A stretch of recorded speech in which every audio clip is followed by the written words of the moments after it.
Hello friends, welcome to my channel. दोस्तों, आज मैं बात करूंगा गुरु के ऊपर। आज ऐसे तो गुरु पूर्णिमा है। आप सभी को गुरु पूर्णिमा की बहुत बहुत शुभकामनाएं। लेकिन आज हम लोग अच्छी तरह से समझने का कोशिश करेंगे, वो भी उपनिषद क्या कहता है, या जो वेदांत का दृष्टिकोण है, वहां किसको कहा जाता है गुरु को, गुरु का एक्चुअल में अर्थ क्या होता है, उसको समझेंगे। सबसे पहली बात तो अच्छी तरह से समझिए कि ये गुरु गुरु का अर्थ क्या है। जो आपको अज्ञान से, आपका अहंकार से, आपका बंधन से, आपका मोह से, आपका झूठ से, इन सब से बाहर निकाल करके जो आपको खुद का ज्ञान कराए, यानी कि खुद का मतलब कि आप स्वयं का जब ज्ञान करते हो, यानी कि जिसको आत्मज्ञान कहते हैं, यहां तक जो पहुंचाए आपको, यहां तक का जो आपको संकेत दिखाए, यहां तक का जो आपको मार्ग दिखाए, उसको गुरु कहेंगे। यानी कहने का तात्पर्य या असली जो अर्थ होता है इसका, उसको समझिए। ये जिंदगी में आप जो भी झूठ में जी रहे हो, मोह में जी रहे हो, बंधन में जी रहे हो, ठीक है, डर में जी रहे हो, इन सब से, है ना, पार करके आपको मोक्ष यानी मुक्ति, आपको सत्य या आत्मा कह लीजिए या परमात्मा कह लीजिए, उसका जो अनुभूति कराने की काबिलियत रखता है, वो आपका गुरु बनने के योग्य है।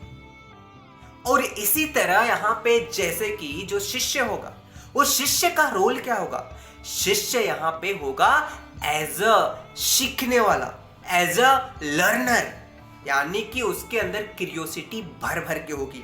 वो हर चीज को सवाल करेगा, हर चीज को पूछेगा, हर चीज को जानने का कोशिश करेगा।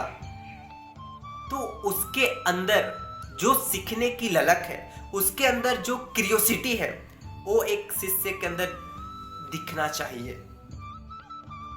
इसीलिए बहुत सोच समझ करके किसी को कहिए, अगर कहते हैं कि ये मेरा गुरु है, तो पहले अच्छी तरह से, क्या वो आपको शांति प्रदान कर रहा है, क्या आपको वो, है ना, बंधन से मुक्ति को लेकर के जा रहा है, क्या आपको अज्ञान से यानी कि ज्ञान की ओर लेकर के जा रहा है। अगर ऐसा हो रहा है तभी कहिए, वरना वो उत्तराधिकारी नहीं है गुरु बनने के।